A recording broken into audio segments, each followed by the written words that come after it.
Okay, हो गया सूत्र है।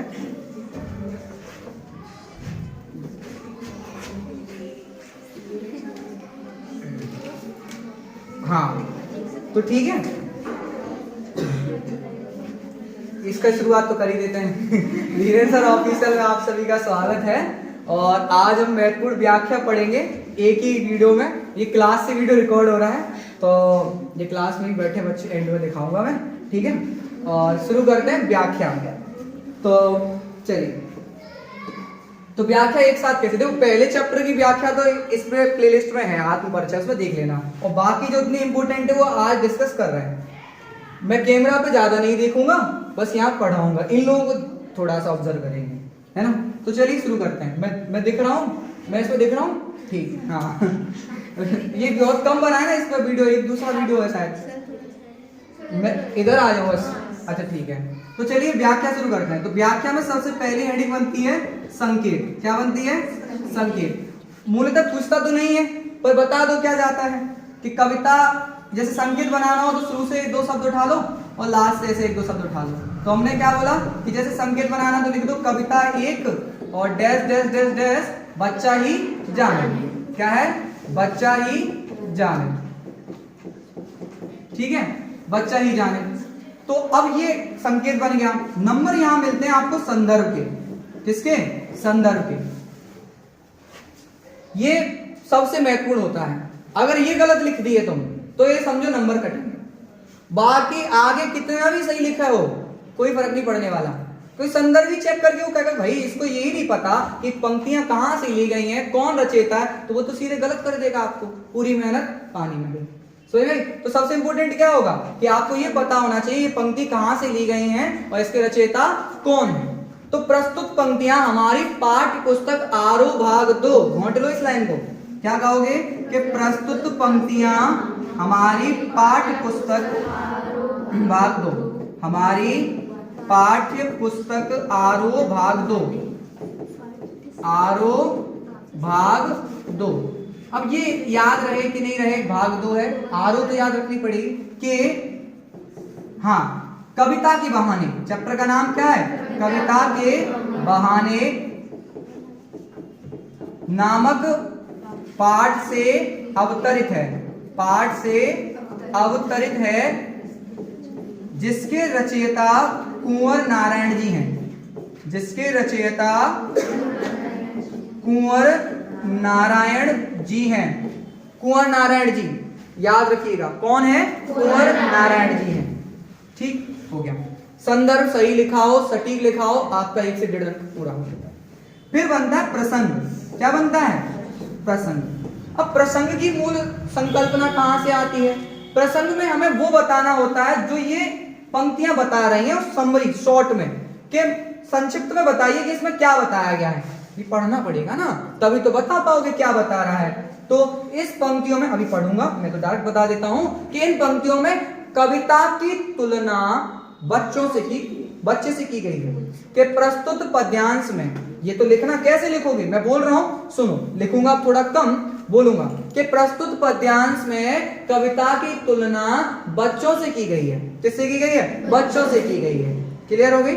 बच्चों के व्यवहार से की गई है, ऐसा भी लिख सकते हैं। तो देखिए क्या कहा गया है, ओटी भी साथ साथ क्लियर कर लेंगे, कुछ ओटियां भी बनती हैं। क्या कहा गया है कि कविता एक खेल है बच्चों के बहाने। देखो मैं पूरा ही बता देता हूं, आप थोड़ा समय दीजिएगा। इधर देखिएगा, यहां कविता की तुलना 3 चीजों से हुई है। यहाँ कविता की तुलना कितनी चीजों से हुई है? 3 चीजों से हुई है। कि कविता की तुलना कितनी चीजों से हुई है? 3 चीजों से। नंबर 1 चिड़िया, नंबर 1 चिड़िया, नंबर 2 फूल, नंबर 2 फूल और नंबर 3 बच्चे से। कि कविता की तुलना 3 लोगों से होगी, चिड़िया से, फूल से, बच्चों से। ठीक है। अब देखिए, तो उसने कहा कि कविता एक उड़ान है। कविता एक क्या है? उड़ान है। किसके बहाने?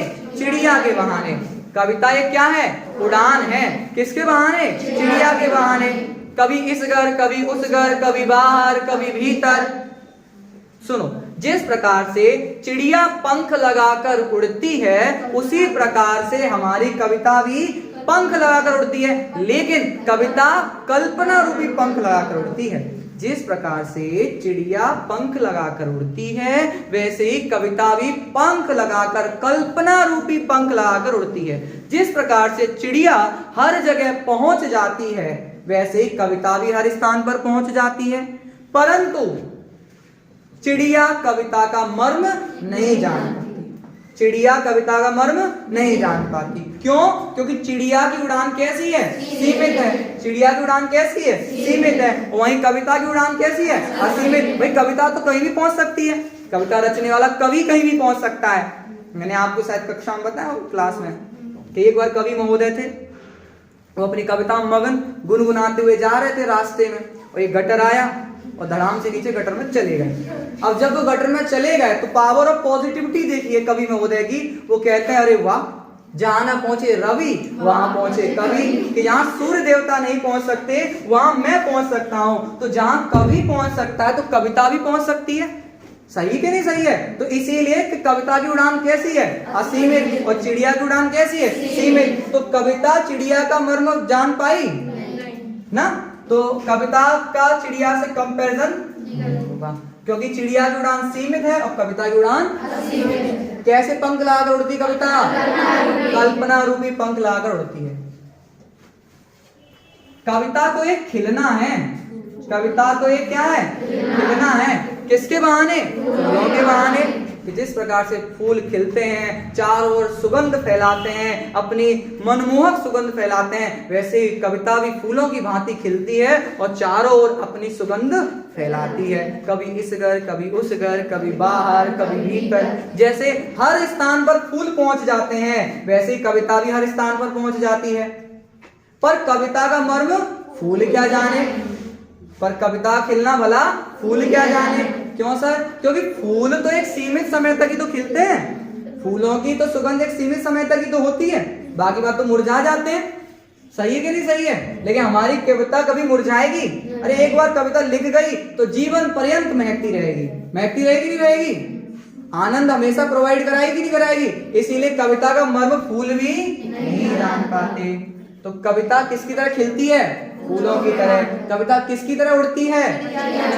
कविता एक क्या है? खेल है। कविता एक क्या है? खेल है। कविता एक क्या है? खेल है। किसके बहाने? बच्चों के बहाने। बच्चों के बहाने। सुनो, बच्चे हम सब जानते हैं, बच्चे मन के सच्चे। छोटे बच्चे होते हैं, पवित्र होते हैं, कोमल हृदय के होते हैं। वो किसी के साथ भेदभाव करते हैं? नहीं करते। हर एक के साथ खेलने लग जाएंगे, हर एक के साथ बैठी खाना खाने लग जाएंगे। वो कभी किसी के साथ भेदभाव नहीं करते। और हम बड़े हो जाते तो हमारे अंदर ये चीजें पनपने लग जाती हैं, जाति पंथ ये चीजें आने लग जाती है दिमाग में। ये किस जाति के हैं, ये किस जाति के हैं, तो ऐसी चीजें होने लगती। लेकिन बच्चों के अंदर ऐसी चीजें नहीं होती। जब छोटे होते हैं तब, छोटे होते तब ये भी हम उन लोगों के अंदर डाल देते हैं। ओ ये गंदा, ये अच्छा, ये बुरे, सब छोड़ो, आगे बढ़ते हैं। तो कविता एक क्या है?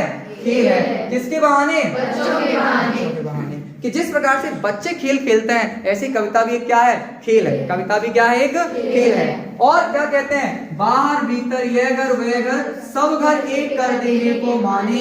इंपोर्टेंट लाइन, सब घर एक कर देने को माने का मतलब क्या है? भेदभाव रहित। भेदभाव रहित। देखो सुनो, कविता बच्चों की तरह एक खेल है। जिस प्रकार से बच्चे हर जगह खेल खेलते हुए पहुंच जाते हैं, हर जगह पहुंच जाते हैं खेल खेलते हुए, वैसे भी कविता भी हर जगह पहुंच जाती है खेल के बहाने। कविता भी हर जगह पहुंच जाती है। जिस प्रकार से बच्चे किसी के साथ भेदभाव नहीं करते, वो सबके साथ समान रूप से रहते हैं, ऐसे ही कविता भी सबको समान रूप से आनंद ग्रहण कराती है। कविता भी सबके साथ क्या करती है? समान रूप से व्यवहार करती है। वो किसी के साथ भेदभाव नहीं करती। ऐसा तो नहीं कि किसी को ज्यादा आनंद मिल जाए, किसी को कम आनंद मिल जाए। वो देखो समझने की बात है। किसी को अच्छी समझ में आई तो खुश हो जाएगा, कोई क्लास में तो एकदम खुशी बैठा है, कोई ऐसा बैठा हुआ मनोसियत करके, अरे कछु समझ में ना आया, है ना? क्यों ऐसा होगा? ऑनलाइन वाले तो अभी बताएंगे, रिव्यू देंगे नीचे कमेंट में। सुना? तो क्या होगा? सबको समझ में आ रहा है ना? तो जिस प्रकार से बच्चे किसी के साथ भेदभाव नहीं करते, वैसे ही कविता भी किसी के साथ भेदभाव नहीं करते। और कौन? कविता का मर्म कौन जाने? बच्चे ही जाने। तो कविता का मर्म कौन जानते हैं? बच्चे। क्यों? बच्चों का हृदय पवित्र होता है, कोमल होता है, वो किसी के साथ भेदभाव नहीं करते। कविता का भी हृदय कोमल होता है, पवित्र होती है, और कविता भी किसी के साथ भेदभाव नहीं करती, और सबको समान रूप से क्या पहुंचाती है? आनंद पहुंचाती है। बोलो हाँ या ना? ये सुन लो बस। कथा की तरह हो जी छापी आना पेपर में। हाँ, विशेष हेडिंग जरूर बनाना है, मैंने भी बताया। क्या बनाओगे? विशेष हेडिंग। क्या बनाओगे? विशेष हेडिंग जरूर बनाओगे नीचे, जिसे हम काव्य सौंदर्य भी कहते हैं। क्या कहते हैं बच्चों? काव्य सौंदर्य। व्याख्या करने के बाद आपको विशेष और काव्य सौंदर्य हेडिंग भी बनानी है। 3 पॉइंट लिखना। कितने पॉइंट? 3 पॉइंट। पहला, दूसरा, तीसरा। प्रस्तुत पंक्तियों में अनुप्रास अलंकार की छटा है। कौन सा चेक कर रहा है? सही है। अरे वो कौन पढ़ के कहां कोई चेक करने वाला है कि अनुप्रास अलंकार है या नहीं है? होगा। प्रस्तुत पंक्तियों में कौन सा अलंकार है? अनुप्रास अलंकार है ना? ज्यादा मत हंसो, आवाज नहीं जाएगी तो। हाँ, दूसरा पॉइंट क्या कह सकते हो? साहित्यिक खड़ी बोली का प्रयोग हुआ है। साहित्यिक खड़ी बोली का प्रयोग हुआ है। एक ही व्याख्या तो आएगी, 10 थोड़ी आ रही तो टीचर पकड़ लेगा कि हर बार यही पॉइंट लेके जा रहे हो। साहित्यिक खड़ी बोली का क्या हुआ है? प्रयोग हुआ है। बोलो। और तीसरा पॉइंट इसी में से बता दो भाई, क्या? कविता की तुलना बच्चों से की गई है। या कविता का मर्म कौन जान पाते हैं? बोलो। व्याख्या क्लियर होगी? चैप्टर क्लियर हो गया, व्याख्या कहाँ क्लियर हुई है? पूरा चैप्टर खत्म हो गया। ठीक, चलो आगे। ये भी एक दूसरा है, ठीक है। बात सीधी थी पर, है ना? सुनना ध्यान से, ध्यान सुनो अच्छे से। देखो भाई साहब, एक बात ध्यान रखो, इसमें तो मैं आपको सीधी बात बताऊं, प्रस्तुत पंक्तियां जो भी ये लिखी हुई हैं, देखो सबसे पहले संकेत तो सीख ही गए। संदर्भ क्या होगा? संदर्भ। प्रस्तुत पंक्तियां पाठ्य पुस्तक आरोह भाग 2 के कौन सा पाठ होगा? बात सीधी थी पर। बात सीधी थी पर। संदर्भ में पाठ का नाम बात सीधी थी पर नामक पाठ से ली गई है। रचयिता कुंवर नारायण जी हैं। रचयिता कुंवर नारायण जी हैं। संदर्भ हो गया। प्रसंग देखो भाई, प्रस्तुत पद्यांश में भाषा की जटिलता का वर्णन किया गया है। जैसे हो वैसी भाषा बोलो, ज्यादा स्मार्ट मत बनो। सीधी बात ये है इस पंक्ति का, समझ में आई बात? क्यों कि अब हम यहाँ पढ़ा है और आज तो रिकॉर्ड भी चल रही क्लास, तो एकदम ऐसी भाषा बोल जाए, हिंदी ऐसी बोलने लग जाए कि तगड़े तगड़े शब्द, भाषा की प्रासंगिकता पर जोर दिया गया है। अब बच्चा क्या, प्रासंगिकता क्या है? शब्द तो तगड़ा लग रहा है, लेकिन प्रासंगिकता है, अतिशयोक्ति ऐसे शब्द बोलने लग जाए, कुछ ऐसे शब्द घूमते चले जाए कि शब्द तो धांसू लगेंगे, तुम भी कहोगे बड़े मजे आ रहे हैं, पर मतलब है उन शब्दों का कोई नहीं। तो एक बार क्या होता है, कवि महोदय अपनी कोई एक सीधी सी बात कह रहे थे, सुनना सुन, एक कोई बात है, व्याख्या बता रहा हूं, व्याख्या। कवि महोदय अपनी कोई बात कह रहे थे, बात सीधी थी, सरल बात कह रहे थे। एक बार कवि कोई बात कहना चाहते थे, वह बात बिल्कुल क्या थी? सरल थी, लेकिन अपनी बात को प्रभावशाली बनाने के लिए, अब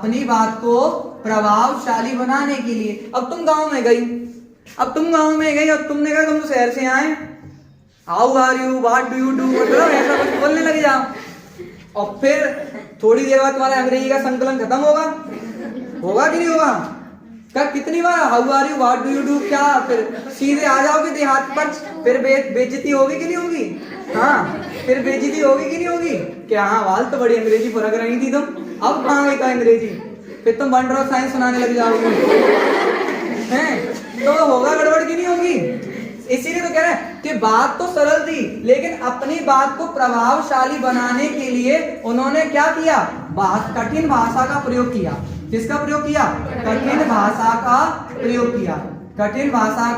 प्रयोग किया, जो आगे जाकर ना तो उन्हें खुद समझ में आ रही थी, ना सुनने वालों को समझ में आ रही थी। ऐसी कठिन भाषा का प्रयोग किया जो ना तो दर्शकों को समझ आ रही थी और ना ही उन्हें खुद समझ आ रही थी। समझ में आई? ना तो दर्शकों को समझ आ रही, ना खुद को समझ आ रही। तो ऐसी क्या बात की भाषा? क्यों? अब वो धीरे धीरे इतनी कठिन भाषा का प्रयोग करते चले जा रहे हैं, तो इससे भाषा क्या होती चली आ रही है? भाषा की जटिलता होती चली आ रही है। भाषा क्या होती जा रही है? जटिलता।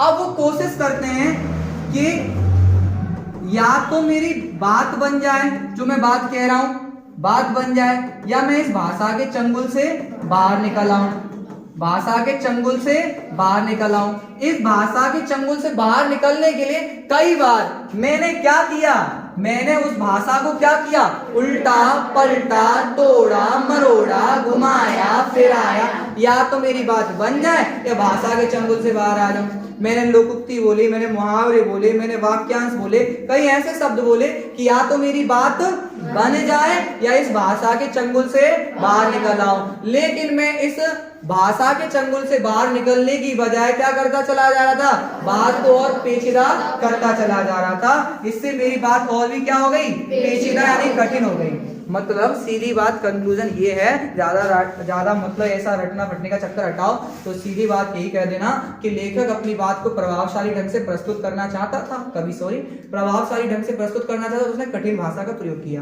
किसका प्रयोग किया? कठिन भाषा का। भाषा इतनी कठिन थी कि वह ना तो उसे खुद समझ आ रही थी, ना दर्शकों समझ आ रही थी। अंततः उसने अपनी बात को अच्छे से समझाने के लिए भाषा को कई बार उल्टा पलटा यानी कि शब्द प्रयोग किए, वाक्यांश प्रयोग किए, मुहावरे प्रयोग किए, या तो मैं इस चक्कर से बाहर निकल आऊं या मेरी बात बन जाए। पर मैं इस चक्कर से निकलने की बजाय क्या करना चला गया, उस बात को और कठिन करता चला गया। तो मेरी बात और भी क्या होती चली गई, पेचीदा होती चली गई, अर्थात कठिन होती चली गई। बात समझ में आई? अंततः पता क्या होता है, बात जो लेखक से शरारती बच्चे की तरह खेल रही थी, बात लेखक से किसकी तरह खेल रही थी, शरारती बच्चे। बात ना हो जो एक शरारती बच्चा हो, बात लेखक से किसकी तरह खेल रही थी, शरारती बच्चे की तरह खेल रही थी। और क्या पूछती है, अब मैं ऐसे कठिन कठिन शब्द बोल रहा हूं, अब मैं पसीना पहुंचूंगा, तो मुझसे बात पूछती है मेरा अंतर्मन, क्या तुमने कभी भाषा को सहूलियत से बरतना नहीं सीखा? तो क्वेश्चन आ सकता है। लेखक से बात ने क्या पूछा, शरारती बच्चे की तरह जो बात खेल रही थी, क्या पूछा, क्या तुमने भाषा को सहूलियत से बरतना नहीं सीखा? क्लियर है? गर्मी लगने लगी सच में, ये मौसम बिल्कुल नहीं समझ में आता कि कभी गर्मी कभी सर्दी। चल आगे बढ़ जाए, ठीक, ये क्लियर हो गया। अब आगे देखिए, आगे आपके लिए क्या है, वाह देखो अगली पंक्ति कितनी सुंदर पंक्तियां हैं, सुनिएगा। प्रस्तुत पंक्तियां हमारी पाठ पुस्तक आरोह भाग 2, प्रस्तुत पंक्तियां हमारी पाठ पुस्तक आरोह भाग 2 के ऊषा नामक पाठ से ली गई है। कौन से पाठ से? ऊषा नामक पाठ से। और रचयिता कौन है? शमशेर बहादुर सिंह, शमशेरा। हाँ, शमशेरा की डेट ऑफ बर्थ 1911। युग कौन सा? प्रयोगवादी। शमशेर बहादुर सिंह कौन से युग के थे? प्रयोगवादी युग के थे। किसका प्रयोग किया है? बिंबों का प्रयोग। किसका प्रयोग किया है? बिंबों का। इसलिए कैसे कवि? बिंबधर्मी कवि। कैसे कवि? बिंबधर्मी कवि। तो शमशेर बहादुर सिंह को कैसा कवि कहते हैं? बिंबधर्मी कवि कहते हैं। बहुत बढ़िया।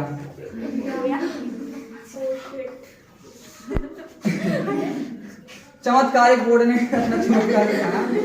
चलो कोई नहीं, ठीक है। अब सुनो, संग के संदर्भ, अब प्रसंग सुनो। प्रात नभ था बहुत नीला, शंख के जैसा भोर का नभ, राख से लिपा हुआ चौका जो भी गीला पड़ा हुआ है, बहुत काली सिल पर जरा सी लाल केसर की जैसे धुल गई हो, स्लेट पर लाल खड़िया चौक मर रही हो। टेंशन मत लो। प्रस्तुत पद्यांश में कवि के द्वारा प्रातकालीन अर्थात सूर्योदय से पहले का मनमोहक चित्रण किया गया है। इन पंक्तियों में सूर्योदय से पहले का मनमोहक चित्रण किया गया है। कितना भी एग्जैक्ट याद कर लेना, याद नहीं होगा। मैं सच बता रहा हूं, हिंदी के साथ यही है सिनेरियो। कितना भी एग्जैक्ट याद कर लेना, आपको कुछ भी याद नहीं होगा अभी भी। आपको पूरी हिंदी याद है और आपको कुछ भी याद नहीं है। मैं सच बता रहा हूं, क्योंकि लिखने के लिए भी मैं आपको एक दे दूं पेपर, आप वही लिखोगे जो यहां होगा। दिमाग में वो जो एग्जैक्ट रटा हुआ तो आता ही नहीं हिंदी में, रियलिटी है। तो इसी तरह सुनो बस कि प्रातकालीन सुबह का मनमोहक चित्रण है या सूर्योदय से पहले का क्या है? मनमोहक चित्रण बताया गया है। ठीक है, कोई दिक्कत? अब आप देख तो कई बार कि आपने देखा है ऊषा का मतलब क्या होता है? ऊषा का मतलब होता है सुबह, सूर्योदय से पहले का समय। जैसे मतलब अपन 4:30-5 का टाइम देख लें तो उसमें क्या होता है, आसमान से सूर्य उदय तो हुआ नहीं होता पूरी तरीके से, काले काले बादल छाए होते हैं, उन काले काले बादलों में से हल्की हल्की रेज निकल रही होती है, लाल लाल किरणें, वही दृश्य है बस, और कुछ नहीं है। तो प्रात नभ था बहुत नीला, शंख के जैसा। नीला है, श्वेत नहीं। अब वो ओटी बना के दे दिए, प्रात नभ था डैश श्वेत नीला, सफेद होता है भाई, तो वही तुम हो गए गलत। प्रात नभ था बहुत नीला, किसके जैसा? शंख के जैसा, शंख के जैसा। Point to be noted. प्रात नभ था बहुत नीला, किसके जैसा? शंख के जैसा। भोर का नभ, भोर माने सुबह का नभ, भोर माने सुबह का नभ, सुबह का आसमान नीला था, किसके जैसा? शंख के जैसा। तो कवि यह बताना चाह रहा है कि सुबह का आसमान इतना नीला है जैसे शंख होता है। और कईयों के दिमाग घूम गए होंगे ऑनलाइन वालों के, जैसे शंख तो श्वेत होता है, नीला कैसे? ये मैंने अपनी क्लास में तुम्हें बताया। There are 3 primary colours, RGB, red green and blue. 3 ही रंग होते हैं धरती पे, रेड ग्रीन एंड ब्लू। वो तो जब रिफ्लेक्शन होता है तब डिफरेंट डिफरेंट कलर समझ में आते हैं। तो इसीलिए नभ था नीला, किसके जैसा? शंख के जैसा। कौन सा नभ? भोर का नभ, भोर माने सुबह का नभ। राख से लिपा हुआ चौका, कैसा? राख से लिपा हुआ चौका, राख से लिपा हुआ चौका। अब बताओ, अब वो बोल दे, ओटी दे दे कि सुबह का आसमान डैश की तरह या चौका लिपा हुआ था, गोबर से, मिट्टी से, राख से, कोई नहीं।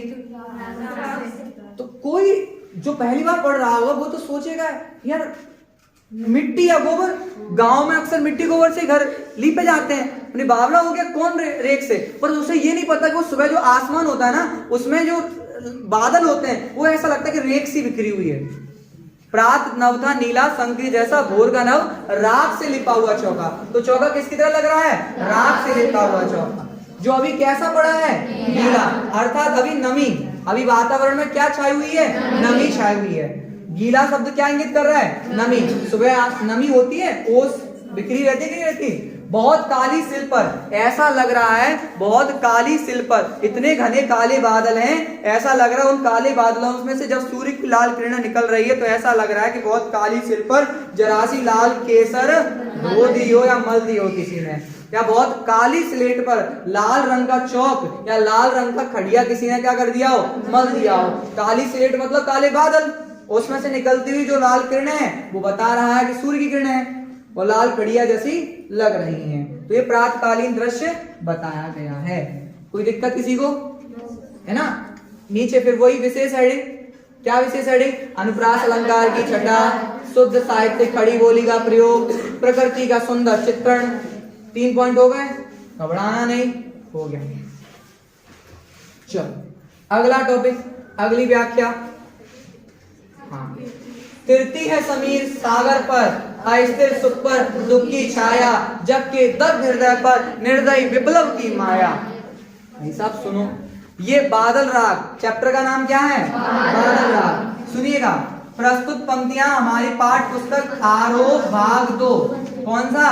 आरोह भाग 2 के बादल राग, कौन सा? बादल राग नामक पाठ से ली गई है। और बादल राग के रचयिता सूर्यकांत त्रिपाठी निराला, सूर्यकांत त्रिपाठी निराला, निराला सूर्यकांत त्रिपाठी निराला जी हैं। निराला जी मुक्तक के जनक थे, निराला जी मुक्तक के जनक कहे जाते हैं। ठीक है, अच्छा संदर्भ हो गया, प्रसंग। अब आप सबको पता है चैप्टर का नाम क्या है? बादल राग। बादल क्या कराते हैं? वर्षा। राग माने गीत है। तो प्रस्तुत पद्यांश में अवर्षा की स्थिति बताई गई है। किसकी स्थिति बताई गई है? अवर्षा। अवर्षा माने बारिश नहीं हो रही। क्या नहीं हो रही? बारिश नहीं हो रही। संसार के लोग त्रस्त हैं। संसार के लोग क्या है? त्रस्त हैं, पीड़ित हैं। तो कवि गुहार लगाता है बादलों से कि बादल बरसें। और बादलों को क्रांति का रूप कहा गया है। बादलों को क्या कहा गया है? क्रांति दूत। पूछेगा बादल किसके सूचक हैं? क्रांति दूत। बादल क्या है? क्रांति दूत। कि क्रांति रूपी जब बादल आएंगे और बारिश करेंगे और किसान की सारी दुख दर्द पीड़ा को हर लेंगे। पर बादल बरस नहीं रहे। बादल बरस नहीं रहे। इतनी बात समझ में आई? कोई दिक्कत इसी को? नहीं, बहुत बढ़िया। तो देखो क्या कहते हैं कि तृतीय समीर सागर पर अस्थिर सुख पर दुख की छाया, कि जिस प्रकार से समुद्र पर हमेशा तेज हवाएं लहरती रहती हैं, देखा है समुद्र पर हमेशा तेज पवन चलती है, जिस प्रकार से सदैव समुद्र के ऊपर तेज हवाएं चलती रहती हैं, वैसे ही हमेशा मेरे अस्थिर सुख पर दुख की छाया मंडराती रहती है। लेखक का सुख कैसा है? अस्थिर। अस्थिर माने जो स्थिर ना हो, थोड़ी देर के लिए थोड़ा सा मेरे जीवन में सुख आता है, लेकिन उस सुख पर भी कौन मंडराता रहता है? दुख की छाया। कौन? दुख की छाया। जिस प्रकार से समुद्र पर हमेशा हवा लहराती रहती है और बाधक बनती है नावों के लिए, ऐसी हमेशा मेरे अस्थिर सुख पर किसकी छाया बनी रहती है? दुख की छाया बनी रहती है। ये निर्दयी बादल, ऊपर मत देखो, मतलब बता रहा हूं, ये निर्दयी बादल भरे हुए बादल है, ये बरस नहीं रहे। निर्दयी माने दया रहित, निर्दयी माने दया रहित। ये दया रहित बादल हैं, ये बरसने नहीं रहे। क्या नहीं कर रहे? बरस नहीं रहे। देखो, जग के दर्द हृदय पर निर्दयी विप्लव की प्लावित माया, ये दुनिया, जग माने दुनिया, दुनिया जल रही है, धरती जल रही है, धरती आग का कुंड बन चुकी है, लेकिन फिर भी ये निर्दयी भरे हुए बादल, क्रांति रूपी बादल बरस नहीं रहे।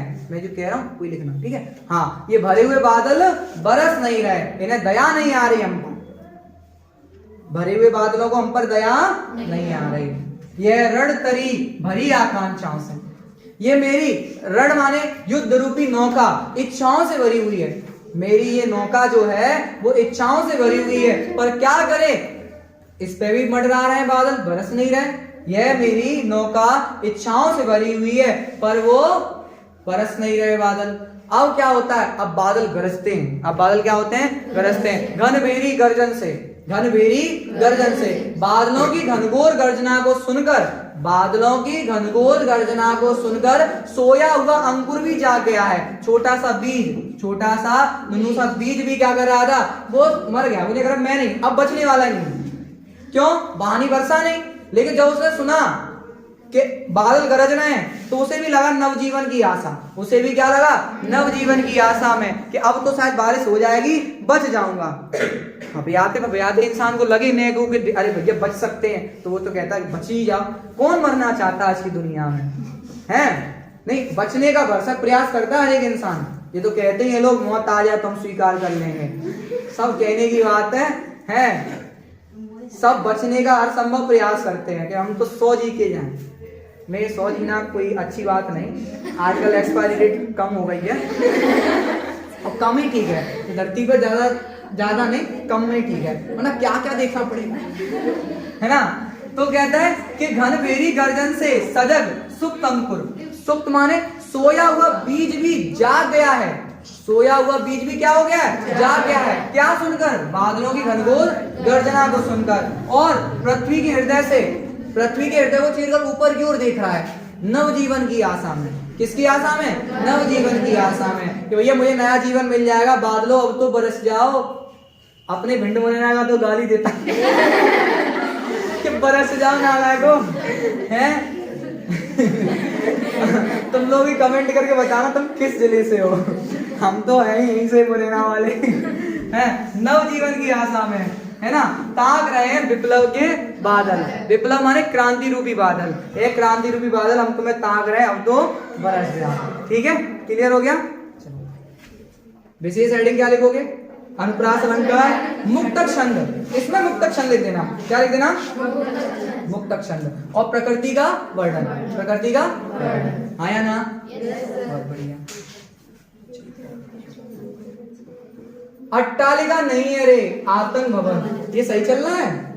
ये सही चल रहा है एकदम? तो ठीक है, आ गया।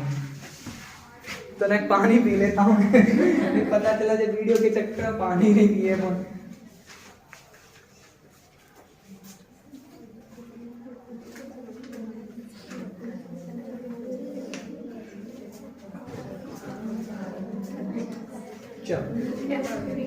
आज चाय नहीं पी पाई आवाज पी गई इसको खत्म करके।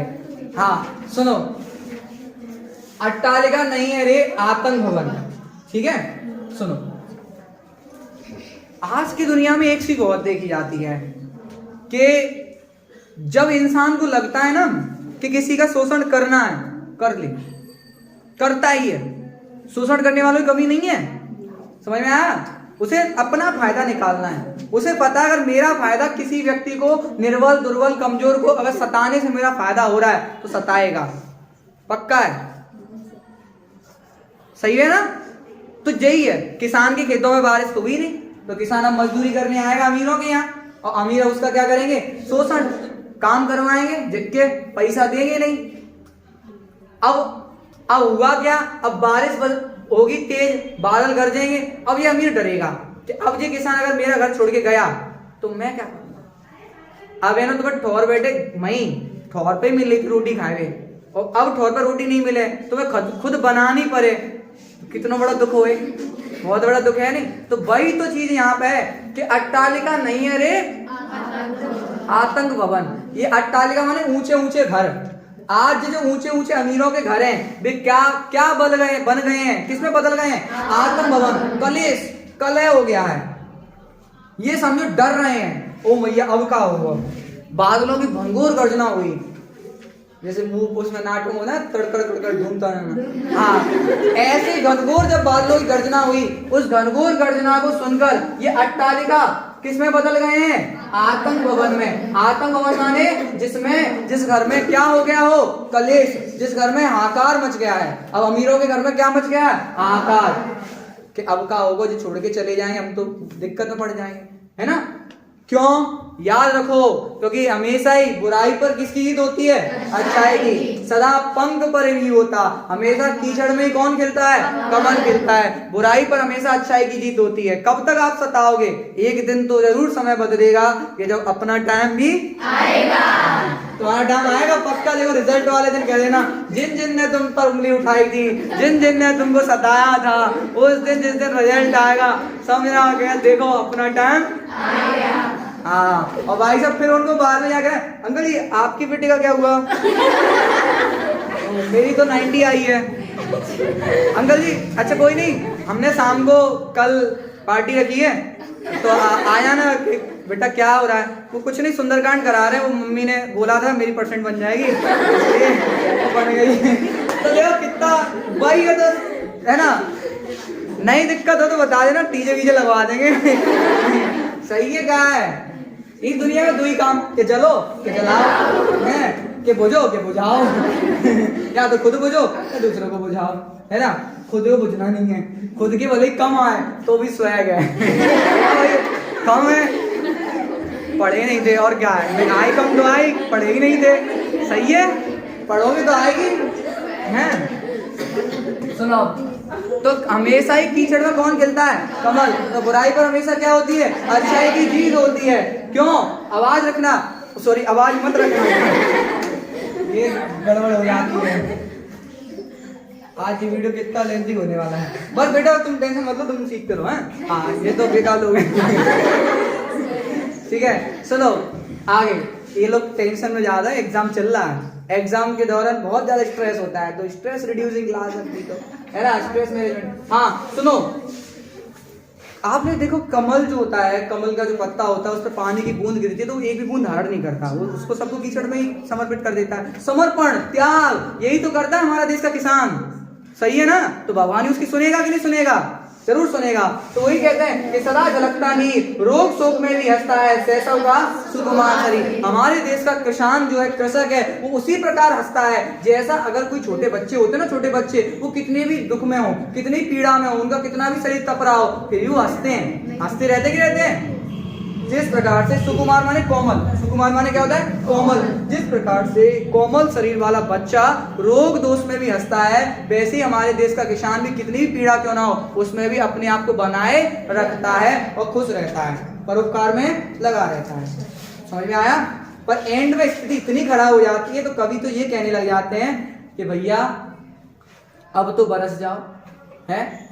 क्योंकि अब इसके पास कुछ भी नहीं बचा, इस किसान के पास, है ना? सब कुछ सींच लिया है इसका, सब कुछ। अब हाड़ मात्र ही आधार, अब हाड़ ही बचे रह गए हैं और कछु ना रहो। अगर अब नहीं बरसने के बाद तो ये किसान मर जाएगा। बरस जाओ, वो बादल बरसते हैं। ठीक है, समझ में आया? ओके।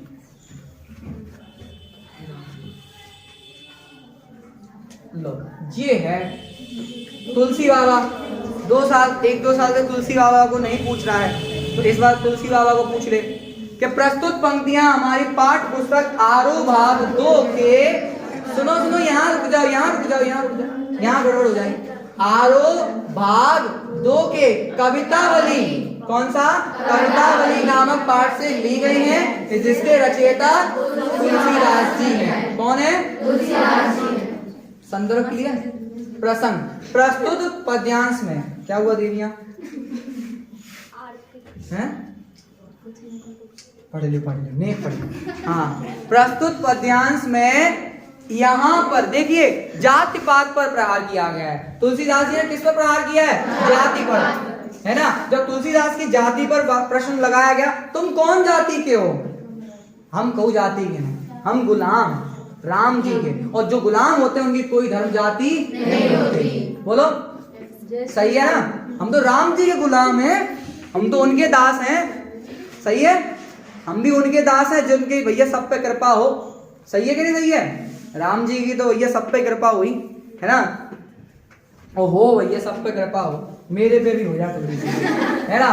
सुनो तो क्या कहा कि तुलसीदास जी ने जात पात पर प्रहार करते हुए कहा कि दूत कहो, अवधूत कहो, राजपूत कहो, चाहे जुला कहो। कि तुम सुनो, चाहे तो तुम मुझसे दूत कहो, चाहे सठ यानी मूर्ख कहो, दूत माने सठ या मूर्ख कहो, अवधूत माने सन्यासी कहो, चाहे तुम मुझे मूर्ख कहो, चाहे सन्यासी कहो, चाहे राजपूत कहो, चाहे जुला कहो। जुला माने बुनकर होता है।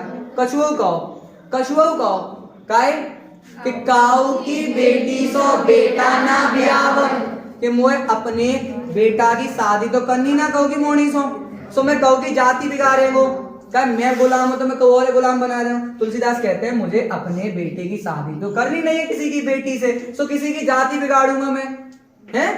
तुलसी तो सरनाम माने प्रसिद्ध, सरनाम माने प्रसिद्ध, गुलाम है राम को। तुलसीदास जी तो प्रसिद्ध गुलाम है किसके? राम के। जाको रुचि, जिसका जो मन है कछुआ कहो, जिसका जो मन है कुछ भी कहे, क्यों? मांग के खेवो, मसीह को सोएवो, न काऊ से लेवो, न काऊ के दो देवो। मांग के खाना है मस्जिद में, कहाँ सोना है? मस्जिद में। हाँ, मांग के खाना है मस्जिद में सोना है, न काऊ से लेवो, न काऊ के दो देवो। फ्री एकदम, बात समझ में आई? विशेष क्या लिखोगे? देखो ये कवितावली में ब्रज भाषा है, कवितावली में क्या है? ब्रज भाषा। जाति पाति पर प्रहार किया गया है, ठीक है, क्या रखना है? सुनो ये सवैया है, ये क्या है? सवैया है। तो बस कहता सवैया छंद का प्रयोग हुआ है। बोलो है ना।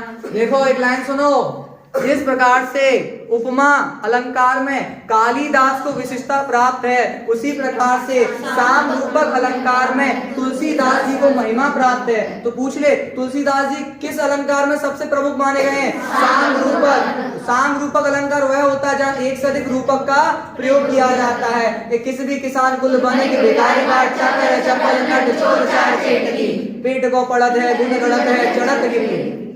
समझ आया? कुछ तो आ रहा होगा, आ रहा है, ठीक है। इसमें एक और है, इसमें एक और है, वो मैं और बोलना चाहता हूं, वो भी सुन लीजिएगा। ये उत्तरकांड से है, क्या कहते हैं, लक्ष्मण मूर्छा और राम विलाप में से है। पहली पंक्ति है, याद रखिएगा कि तव प्रताप और राति प्रभु, कैसे कहा था हम लोगों ने, एक बार सुनेंगे कि तव प्रताप और राति प्रभु जय नाथ तुरंत, अस कहिया सुपाई पद बंदी चलो हनुमान, सिया बलराम जय जय राम, मेरे प्रभु राम जय जय राम। अस कही, ऐसा कहकर आज्ञा पाकर चरण वंदना कर कर हनुमान जी चलते हैं। कौन? हनुमान जी चलते हैं। भरत जी के चरण वंदना की और हनुमान जी चलते हैं संजीवनी बूटी पर्वत लेकर, और मन महु जात सराहत, अपने मन में सराहना करते हुए जा रहे हैं, अपने मन में सराहना करते हुए जा रहे हैं कि बताओ भरत जी में कितना बल है, कितना शील गुण है, कितना प्रेम है भाई के प्रति उनमें, कितने महान व्यक्ति हैं, है ना। तो ये कौन कह रहे हैं? हनुमान जी। तो इस बात को याद रखना। यहाँ पर एक सोठा भी है, सोठा दोहा का विपरीत होता है। सोठा क्या होता है? दोहा का विपरीत होता है। 11-13 मात्राएं, इसमें कितनी मात्राएं होती हैं? 11-13 मात्राएं होती हैं। तो 11-13 मात्रा वाला जो सोठा होता है उसमें भी यहाँ पे एक लाइन लिखी है कि प्रभु प्रलाप सुनि कान बिकल भय बानर निकर आए गयो हनुमान जिमी करुणा में जी रस। कि भैया जब राम जी रो रहे थे तो राम जी का प्रभु प्रलाप, प्रलाप माने राम जी का रोना सुना किन्होंने? बानर ने। जब बानरों के समूह ने राम जी रोते देखे, भैया राम जी रो रहे हैं, सृष्टि के संचालक रो रहा है, राम जी को रोता हुआ देखकर तो बानर व्याकुल हो गए कि मर गए भैया, जो हमारा लीडर ही रो रहा है तो अब क्या होगा। लेकिन इतने में ही आए गए हनुमान जी। कौन आ गए?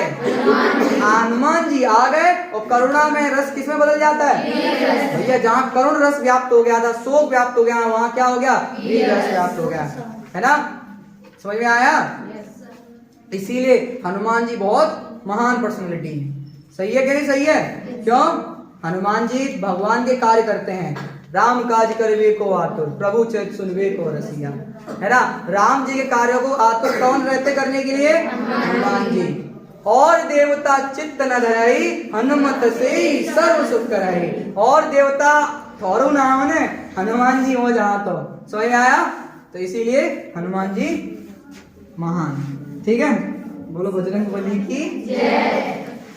हाँ, रुबाइयां, ये रुबाइयां एक छंद है। रुबाई क्या है? छंद है। ये फिराक गोरखपुरी ने लिखा है। किसने लिखा है? फिराक गोरखपुरी ने लिखा है। बेटा सुन लो, ये आ सकता है। रुबाई छंद किसे कहते हैं? उर्दू फारसी का एक विशेष छंद है जिसमें 4 पंक्तियां होती हैं, 4 चरण होते हैं। प्लीज प्लीज प्लीज शांत रहें।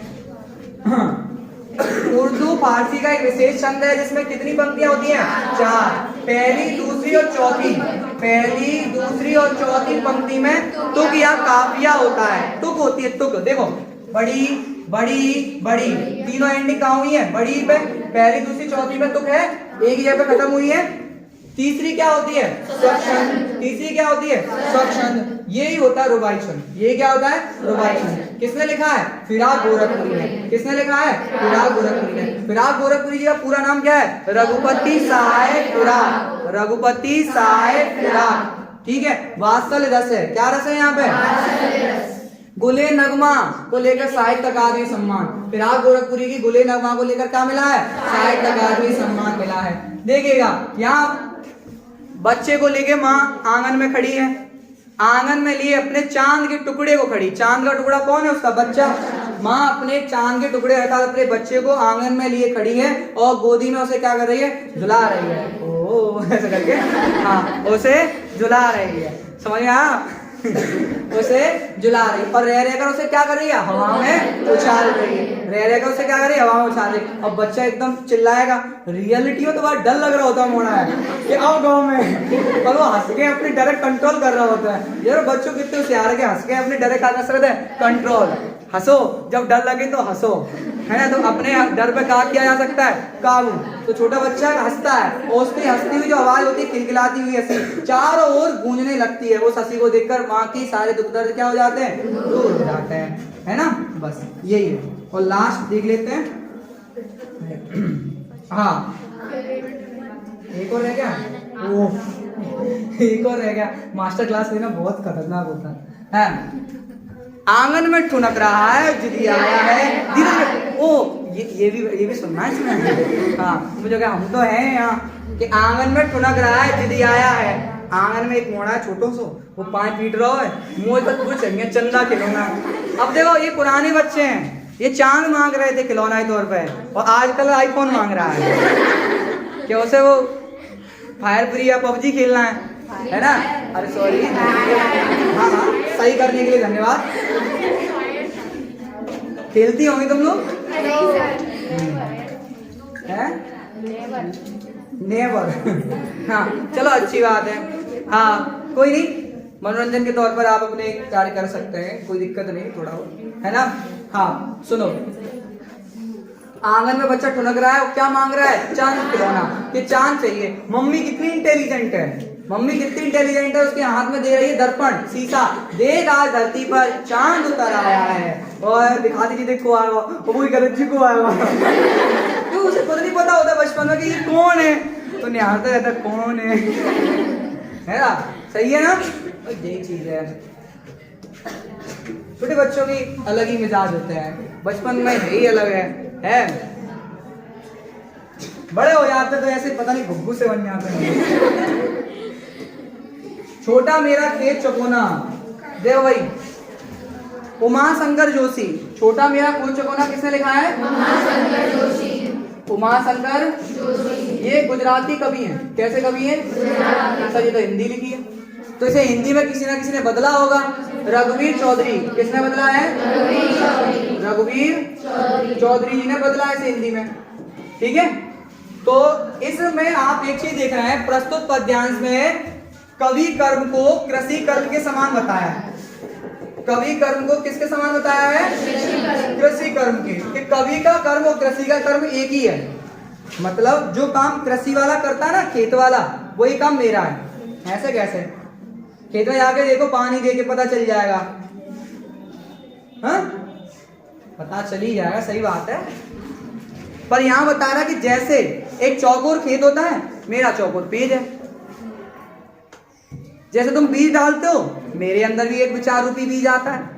जैसे तुम खाद डालते हो, मैं भी कल्पना रूपी खाद डालता हूं।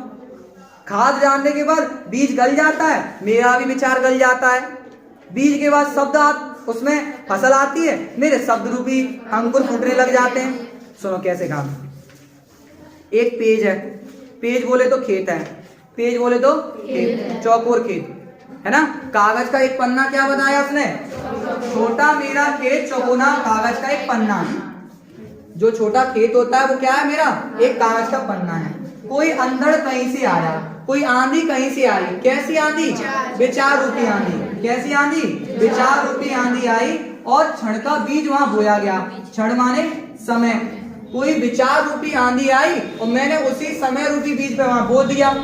मेरे विचार आया, मैंने उस विचार को पेज पे लिख दिया, ठीक है? फिर मैंने उस विचार में क्या पटका? कल्पना रूपी रसायन। फिर मैंने अपने विचार में क्या पटक दिए? कल्पना रूपी रसायन। कल्पना रूपी रसायन को पीकर बीज गल गया और निश्शेष, उसमें कुछ भी नहीं बचा। जब मैंने अपने विचारों पर कल्पना रूपी रसायन पटका तो वो बीज क्या हो गया? गल गया, उसमें कुछ भी नहीं बचा। निश्शेष माने कुछ भी नहीं बचा।